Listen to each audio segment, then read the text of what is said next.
जय श्री हरि भक्तों, आप सभी का स्वागत है हमारे चैनल भक्ति अमृत रस में। आज हम लेकर आए हैं पुरुषोत्तम मास अधिक मास कथा अध्याय 3, जिसे श्रद्धा और भक्ति भाव से सुनने मात्र से भगवान श्री हरि विष्णु जी की विशेष कृपा प्राप्त होती है। कथा शुरू करने से पहले वीडियो को लाइक करें, चैनल को सब्सक्राइब करें, कमेंट में लिखें जय श्री हरि। पुरुषोत्तम मास महात्म्य कथा के तीसरे अध्याय में अधिक मास के अपमान, उनकी व्यथा और बैकुंठ जाकर भगवान विष्णु जी की शरण में लेने की मार्मिक कथा का वर्णन किया है। पूजा विधि: सुबह जल्दी उठकर गंगा जल मिले जल से स्नान करें, पीले वस्त्र पहने, व्रत या पूजा का संकल्प लें। भगवान श्री हरि विष्णु जी को पीले फूल, फल, रोली, अक्षत, तुलसी पत्तर, धूप, दीप अर्पित करें। हाथ में फूल और अक्षत लेकर पुरुषोत्तम मास महात्म्य का पाठ श्रवण करें। उसके बाद आरती करें। पूजा के दौरान ओम नमो भगवते वासुदेवाय या श्री कृष्णाय नमः का जाप करते रहें। जरूरतमंदों को अन्न जल दान करें। गौशाला में सेवा करें। पुरुषोत्तम मास महात्म्य कथा अध्याय 3।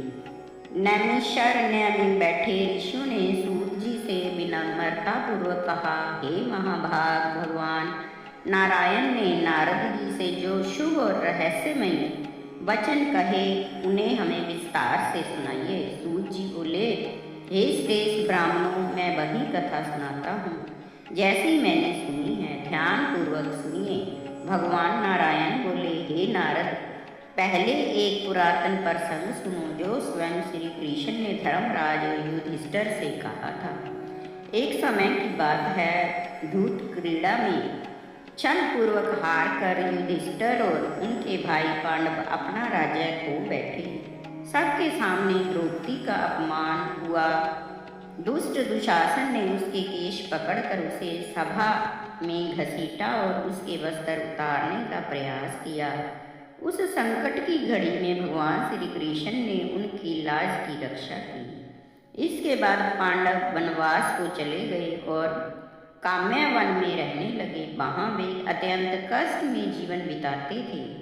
कंदमूल और फल खाकर धूल से ढके शरीर और बड़े हुए बालों के साथ वे तपस्वियों की तरह जीवन जी रहे थे। एक दिन भगवान श्री कृष्ण मुनियों के साथ उन्हें देखने वहां पहुँचे। भगवान को देखकर पांडव ऐसे प्रसन्न हुए मानो मृत शरीर में प्राण लौट आए हों। उन्होंने प्रेम पूर्वक उनका स्वागत किया और चरणों में प्रणाम किया। द्रौपदी भी अत्यंत विनम्रता से उनके सामने उपस्थित हुई। पांडवों और द्रौपदी की दयनीय अवस्था देखकर भगवान श्री कृष्ण का हृदय द्रवित हो गया और वे कौरवों पर अत्यंत क्रोधित हो उठे। उनका क्रोध प्रलय की अग्नि के समान भयंकर था। ऐसा प्रतीत हो रहा था कि वे संपूर्ण संसार को नष्ट कर देंगे। यह देखकर अर्जुन भयभीत हो गए और उन्होंने हाथ जोड़कर भगवान की स्तुति करते हुए कहा, हे प्रभु, आप जगत के रक्षक हैं।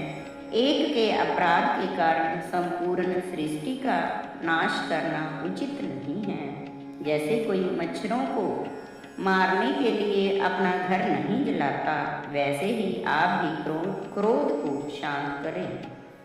अर्जुन के विनम्र वचनों को सुनकर भगवान श्री कृष्ण शांत हो गए। उनका क्रोध शांत होते ही पांडवों ने राहत की सांस ली और प्रेम पूर्वक उनकी सेवा की। इसके बाद अर्जुन ने भगवान से वही प्रश्न किया जो आगे नारद जी ने पूछा था, हे प्रभु, ऐसा कौन सा उपाय है जिससे मनुष्यों को ये सभी दुख दूर हो जाएं? भगवान श्री कृष्ण ने कहा, हे अर्जुन, यह अत्यंत गुप्त और दुर्लभ रहस्य है जिसे ऋषि मुनि भी आसानी से नहीं जानते।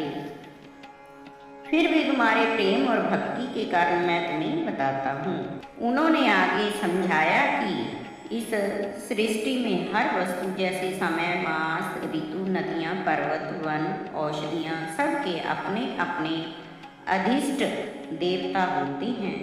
जिनकी पूजा से फल मिलता है। फिर उन्होंने एक अद्भुत कथा सुनाई।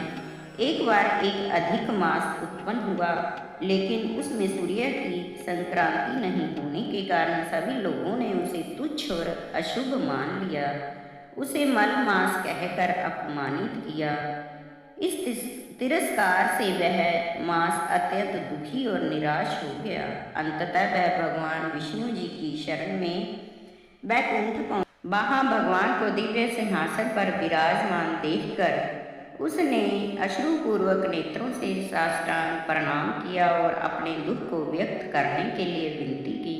इतना कहकर बद्रीनाथ थोड़ी देर के लिए मौन हो गए।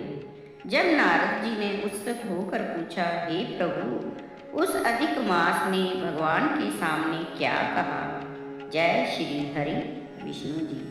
भक्तों, आशा करते हैं कि आपको पुरुषोत्तम मास अधिक मास कथा अध्याय 3 अवश्य पसंद आई होगी। भगवान श्री हरि विष्णु जी आपकी सभी मनोकामनाएं पूर्ण करें। अगर वीडियो अच्छी लगी हो तो इसे लाइक और शेयर जरूर करें। ऐसी ही पावन कथा, भजन और धार्मिक वीडियो देखने के लिए हमारे चैनल भक्ति अमृत रस को सब्सक्राइब करना ना भूलें।